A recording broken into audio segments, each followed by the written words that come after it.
Hello peepers, நாங்களோட Lakshmi. நீங்கள் பார்த்துருக்கிறது 0% உண்மையுமே ஒரு எதிர்பார்த்த ஒரு விஷயம். ஆனால் இந்த அளவுக்கு ஜெயிலுக்கு போவார் அப்படிங்கிற லெவலுக்கு எதிர்பார்க்கல. இந்த இடத்துல கதிர் வந்து டிரைவிங் பண்ணுறேன்ட்டு மதுரைக்கு போகிறார் இல்லையா, டிரைவராக. ஸோ இந்த இடத்துல ஒரு பொண்ணை ஒரு 2 பசங்க வேறு எண்ணங்களோட, அது நம்ம லாஸ்ட் எபிசோட்லேயே டிஸ்கஸ் பண்ணோம், வேறு எண்ணங்களோட கூட்டிகிட்டு போகிறாங்க அப்படிங்கிற ஒரு விஷயம் தான். அவங்க பேர் சுபா ஆர் சுதா, ஓகே சுபானே வச்சுக்கலாம். ஸோ அவங்கள 2 பர்சன் கூட்டிகிட்டு போகிறாங்க. அந்த பசங்க இன்னும் 3 கேர்ள்ஸ் கூட்டிகிட்டு போகிறதா தான் சொல்கிறாங்க. பட் இருந்தாலும் அது என்ன நடந்திருக்கு அப்படிங்கிறது தெரியல. கதிர் ஏதாச்சும் கெஸ் பண்ணாரா?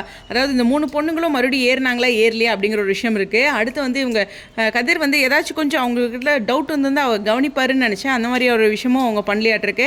ஒரு லொக்கேஷனில் அவங்க எங்கேயோ இறங்கியிருக்காங்கன்னு நினைக்கிறேன். அந்த பொண்ணை காணும், ஸோ மிஸ்ஸிங் அப்படிங்கிற ஒரு விஷயம் தான். இதனால் கதிர் தான் கடத்திட்டாங்க. ஏன்னா அந்த பொண்ணு வரல அப்படிங்கும்போது கதிர் மேலே இப்படி கம்ப்ளைண்ட் ஆகுது. ஸோ அவர் வந்து ஆல்ரெடி வந்து இந்த ஃபோட்டோலாம் எடுத்துக்கிட்டார் அவரோட ப்ரூஃப்லேருந்து, அந்த பொண்ணோட அப்பா. அதனால் கம்ப்ளைண்ட் பண்ணுறாரு போலீஸ் ஸ்டேஷனில். இங்கே வந்து அரெஸ்ட் பண்ணுறாங்க. இதில் வேலு ஃபேமிலி இதுதான் சாக்கு அப்படின்ட்டு கடத்தல் பிஸ்னஸ் ஆரம்பிச்சிட்டிங்களா அப்படிங்கிற மாதிரி சொல்ல, என் பையனை வந்து நான் நிரூபித்து கூட்டிகிட்டு வரேன் அப்படிங்கிறாங்க.